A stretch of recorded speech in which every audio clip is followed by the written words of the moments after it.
반갑습니다. 송재준입니다.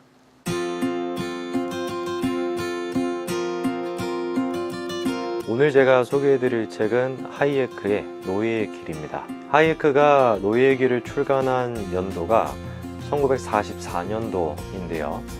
1944년도 같은 경우는 전 세계적으로 이제 사회주의, 사회민주주의가 굉장히 좀 성행을 했던 그런 시기입니다. 그래서 이제 미국 같은 경우는 2차 세계대전이 이제 끝나고 난 뒤에 46년도였나요? 그때 이제 끝나고 난 뒤에 국가를 기반으로 한 경제정책을 많이 시행을 했었고요. 영국 같은 경우도 케인즈가 워낙에 위세를 떨쳤기 때문에 케인즈가 주장했었던 총수요에 따른 경제 원리, 즉 국가가 나서가지고 소비자들의 수요를 증가를 시켜줘야 그 수요가 경제로 이어질 수 있고 그래야지 이제 경제가 성장할 수 있다라고 하는 총수요 법칙에 따른 케인즈의 어떤 이론이라든지 아니면 이제 유럽 같은 경우는 말할 것도 없고 국가가 기반으로 되는 어떤 경제 체제를 갖다가 많이 성행을 했던 그런 시기였죠. 근데 이제 그 시기에 1944년도에 이 책을 갖다가 처음 쓰고 이 책에서 주장하는 거는 전 세계적인 흐름과는 정반대 입장에 있었던 그런 주장입니다. 그래서 지금 이제 세계의 흐름인 그런 어떤 사회 경제학적인 입장은 개인의 자유를 침해하게 되고 결국에는 개인이 일종의 국가의 노예처럼 돼버리는 그런 노예의 길로 빠질 거다라는 게 이 책의 기본적인 주장입니다. 하이에크가 주장했던 거를 몇 가지를 조금 더 세부적으로 살펴볼 건데요. 일단 제일 첫 번째 하이에크가 얘기했던 거는 그런 이제 국가 중심의 경제 체제가 갖고 있는 문제점이 뭐냐 이겁니다. 그래서 하이에크가 생각했었을 때 국가 중심적으로 경제가 돌아가게 되면은 개인은 국가의 일종의 한 부속품밖에 안 된다라는 겁니다.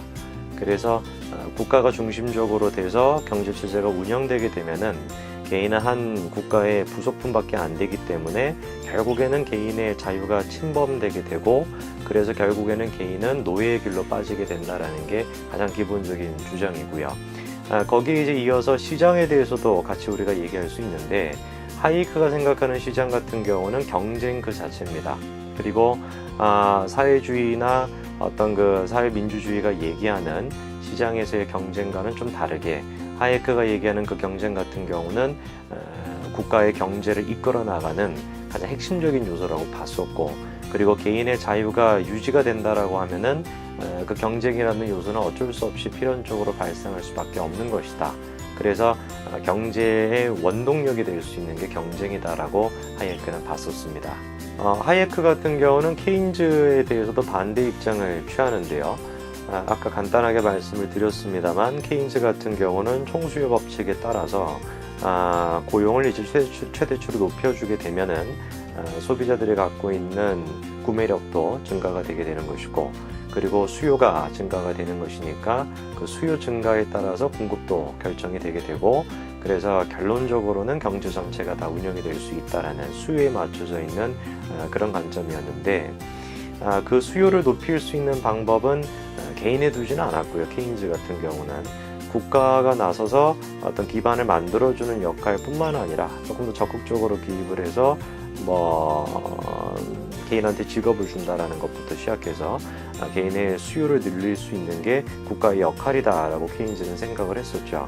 하지만 이제 하이에크 같은 경우는 거기에 대해서 이제 반대 입장을 펼치는 것이 국가가 나서가지고 개인의 수요를 결정하려고 한다면은 오히려 그것이 의도했던 바는 다르게 시장 경제를 흔들 수가 있고 시장을 흔들 수가 있고 시장을 갖다가 뭔가 불안전하게 만들 수가 있고 오히려 그 불안전성 때문에 개인들 같은 경우는 피해를 입게 될 것이다라는 게 하이에크의 기본적인 생각이었습니다. 그래서 시장이라는 것은 자유를 가지고 있는 개인이 너무 복잡하게 얽혀 있는 것이기 때문에 정부가 나서가지고 어떤 한 가지 요소를 갖다가 딱 건드리게 되면은 그 요소가 의도했던 바 그대로 나타내는 것이 아니라 시장 전반을 갖다가 다 뒤흔들어 버릴 수가 있고 그래서 오히려 약자 계급에 있는 사람들은 직장을 잃게 된다든지 아니면은 더 불리한 입장에 처하게 된다든지 라고 생각했던 게 하이에크의 생각이었습니다. 그래서 수요에 따라 가지고 결정이 된다. 그래서 수요가 중요하지 않다라는 뜻이 아니라 국가가 나서 가지고 개인의 수요를 증가시켜 줄 수 있다. 그 한계점에 대해서 생각했었고 또 주장을 했던 게 하이에크의 기본적인 주장입니다. 하이에크의 이제 세 번째 입장 같은 경우는 전체주의에 대한 경고인데요.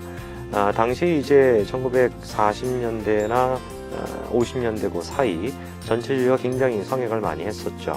그래서 이제 우리가 일반적으로 전체주의다라고 한다면 극좌, 극우 이렇게 두 가지를 생각을 하게 되고 극좌에 해당되는 게 이제 소련이었던 것이고 극우에 해당됐던 게 뭐 이탈리아라든지 아니면은 뭐 독일이라든지 미국이 아니라 일본과 같이 그런 이제 국군주의 아니면은 뭐 국가주의에 기반했던 걸 우리가 극우다라고 봤었는데 하이에크 같은 경우는 두 가지가 근본적으로 차이점이 없다라고 생각을 합니다.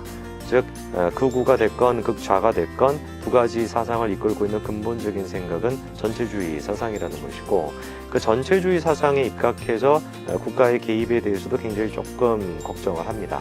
무슨 말이냐면은 예를 들어 가지고 우리가 법 질서나 아니면 원칙이나 원리 이런 거에 입각하지 않고 민중에 의해서 대중에 의해 가지고 국가 정책이 좌지우지가 된다라고 하면은 그것은 결론적으로 전체주의 성향을 띠게 되고 또 결론적으로는 전체주의로 빠질 수밖에 없다라는 거죠.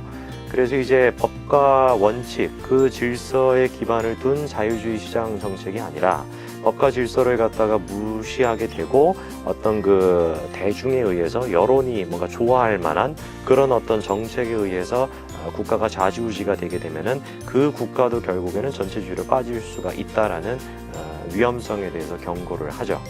그래서 그런 맥락에서 봤었을 때 국가가 이제 주도적으로 취하게 되는 정책들은 일반적으로 포퓰리즘 성향을 또 다소 띠기 때문에 그런 포퓰리즘이 또 전체주의로 이어질 수도 있다라는 경고를 또 합니다. 하이에크의 이 노예의 길이라는 책은 당시 이제 출간이 됐었을 때는 시대 상황에 봤었을 때 워낙에 케인즈 사상이 성황을 누리고 있었기 때문에 그렇게 빛을 발하지 못합니다.